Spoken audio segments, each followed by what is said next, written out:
ನಮಸ್ಕಾರ. ನಾನು ಶ್ರೀನಿವಾಸ ಮೂರ್ತಿ. ಊರು ಚಿಕ್ಕಬಳ್ಳಾಪುರ. 70 ವರ್ಷ ವಯಸ್ಸು. ಕಳೆದ 50 ವರ್ಷಗಳಿಂದ ನಾನು RSS ಪ್ರಚಾರಕ. ಹಾಗೆ ಪೂರಾ ಭಾರತದಲ್ಲಿ ಪ್ರವಾಸ ಮಾಡಿದ್ದೀನಿ ಮಧುಮೇಹ ನಿವಾರಣೆ ಮಾಡೋಕ್ಕೋಸ್ಕರ. ಹುಟ್ಟೂರು ಚಿಕ್ಕಬಳ್ಳಾಪುರ. ಮುಂದೆ ನಿಮ್ಮನ್ನು ಪದೇ ಪದೇ ಭೇಟಿ ಮಾಡಬೇಕು ಅನ್ನುವಂಥ ಇಚ್ಛೆ ಇದೆ. ಪ್ರತ್ಯಕ್ಷ ಸಾಧ್ಯ ಆಗಲಿಲ್ಲ ಅಂದರೆ ಪರೋಕ್ಷವಾಗಿ ಆನ್ಲೈನ್ ಮತ್ತು ಗ್ರೂಪ್ನಲ್ಲಿ ಭೇಟಿ ಮಾಡಬೇಕು ಅಂತ ಇಚ್ಛೆ ಇದೆ. ಯಾಕೆಂದರೆ ಯೋಗ ನನ್ನ ಜೀವನ ಉಳಿಸ್ತು. ಕರ್ನಾಟಕದಿಂದ ನನಗೆ ಸಂಘ ಪಂಜಾಬ್ ಕಳಿಸಿದಾಗ ಅಲ್ಲಿ ತಿಳಿ ಸಾರು ಅನ್ನ ತಿಂತಾ ಇದ್ದವನಿಗೆ ಇಲ್ಲಿ ಪರೋಟ, ಮಕ್ಕನ್, ಘೀ ತುಂಬ ತಿನ್ನೋಕ್ಕೆ ಸಿಗ್ತಿತ್ತು. ಆಹಾರ ಜೀರ್ಣವಾಗ್ದಿರ ತುಂಬ ಒದ್ದಾಡ್ತಿದ್ದೆ. ಆಗ ಮನಸ್ಸಿಗೆ ಅನ್ನಿಸ್ತು, ಇನ್ನು ಬದುಕೋದು ಒಳ್ಳೆಯದಲ್ಲ, ಆತ್ಮಹತ್ಯೆ ಮಾಡಿಕೊಳ್ಳೋದೇ ಸರಿ ಅಂತ. ಆಗ ನಮ್ಮ ಸಂಘದ ಪ್ರಾಂತ ಪ್ರಚಾರಕರಾಗಿದ್ದರು ಹವ್ಯ ಶೇಷಾದಿಗಳು. ಅವರು ನನಗೆ ಯೋಗದಲ್ಲಿ ನನ್ನನ್ನು ಉಳಿಸಿದ್ರು ಮತ್ತು ನನ್ನ ಮನಸ್ಸಿನಲ್ಲಿ ಯೋಗದ ಬಗ್ಗೆ ಶ್ರದ್ಧೆ ನಿರ್ಮಾಣ ಮಾಡಿಸಿದ್ರು. ಅದೇ ಪ್ರಯತ್ನದಲ್ಲಿ ನಾನು ಎಲ್ಲಿ ಹೋದರೂ ಕೂಡ ಯೋಗ ಕಲಿಸೋಕ್ಕೆ ಶುರು ಮಾಡಿದೆ. ಅದಾದ ಮೇಲೆ ಎಸ್ ವ್ಯಾಸಾದವರು ವಿಶೇಷವಾಗಿ ನನ್ನ ಕರೆದು ಮಧುಮೇಹ ನಿವಾರಣೆ ಮಾಡೋದಕ್ಕೋಸ್ಕರ ಪೂರಾ ದೇಶದ ಜವಾಬ್ದಾರಿ ಕೊಟ್ಟರು. ಪೂರಾ ದೇಶದ ಪ್ರವಾಸ ಮಾಡಿದ್ದೀನಿ.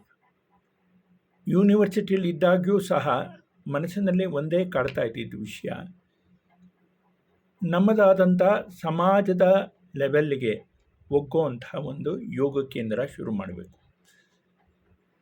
ಯೂನಿವರ್ಸಿಟಿಯಲ್ಲಿ ದೊಡ್ಡ ದೊಡ್ಡ ಕೋರ್ಸ್ ಮಾಡೋರು ಬರ್ತಾರೆ, ತುಂಬ ಹಣ ಖರ್ಚು ಮಾಡೋರು ಬರ್ತಾರೆ.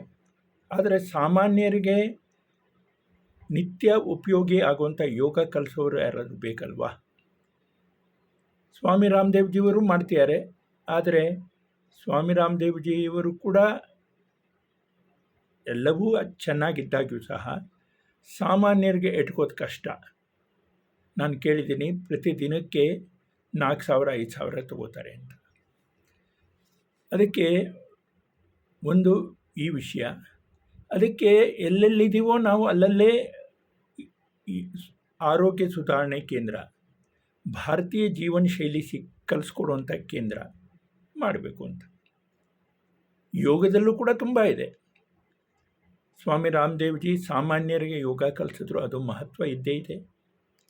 ತುಂಬ ಬುದ್ಧಿವಂತರು, so called intellectuals, white collared ಏನೇ ಹೇಳಿ ಬುದ್ಧಿಜೀವಿಗಳು, ಅವ್ರಿಗೆಲ್ಲ ಯೋಗ ಹೇಗೆ ಕಲಿಸ್ಬೇಕು ಧ್ಯಾನದ ಮುಖಾಂತರ ಮನಸ್ಸು ಗೆದ್ದು ಶ್ರೀ ರವಿಶಂಕರ್ಜಿ ಮಾಡಿದ್ದಾರೆ.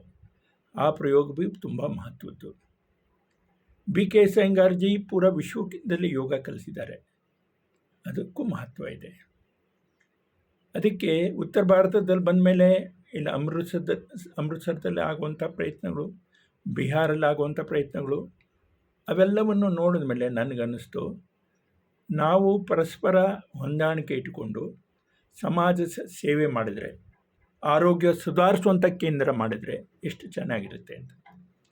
ಅದಕ್ಕೆ ಮೊದಲ ಪ್ರಯತ್ನದಲ್ಲಿ ಹಿಮಾಚಲದಲ್ಲಿ 11 ಎಕರೆ ಸ್ಥಳದಲ್ಲಿ ಈ ಪ್ರಯೋಗ ಶುರು ಮಾಡಿದ್ದಾಗಿದೆ. ಇದು ಆರೋಗ್ಯದ ತೀರ್ಥಕ್ಷೇತ್ರ. ಯಾಕೆಂದರೆ ಇಲ್ಲಿ ಯೋಗಾಸನ, ಪ್ರಾಣಾಯಾಮ, ಆಸನ ಪ್ರಾಣಾಯಾಮ, ಅಷ್ಟಾಂಗ ಯೋಗನೂ ಇದೆ, ಪಂಚಕೋಶದ ಬಗ್ಗೆನೂ ಇದೆ, ಪಂಚಪ್ರಾಣ ಪಂಚ ಉಪಪ್ರಾಣ ಬಗ್ಗೆ ಇದೆ, ಷಟ್ಕ್ರಿಯಾ, ಇವೆಲ್ಲದರದ ಪರಿಚಯ ಶಿಕ್ಷಣ ಇದೆ. ಇದರದಕ್ಕೆ ಪೋಷಕ ಆಗುವಂಥ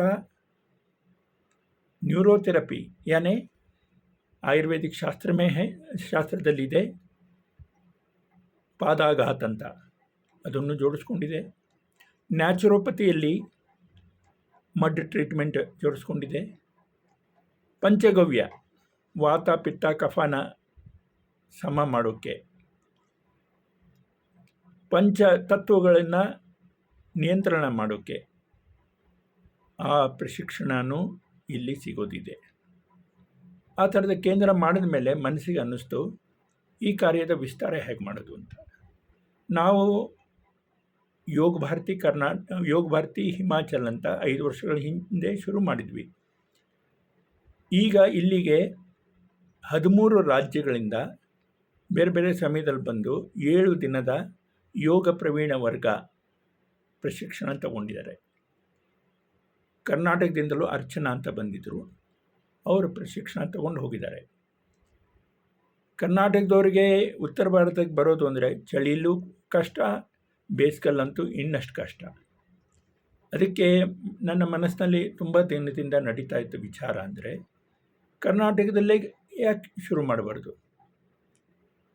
ಭಗವಂತ ಎಲ್ಲವನ್ನೂ ತಯಾರಾಗಿಟ್ಟಿದ್ದಾನೆ, ಅದನ್ನು ಜೋಡಿಸ್ಕೊಂಡು ಹೋಗ್ಬೇಕಷ್ಟೆ.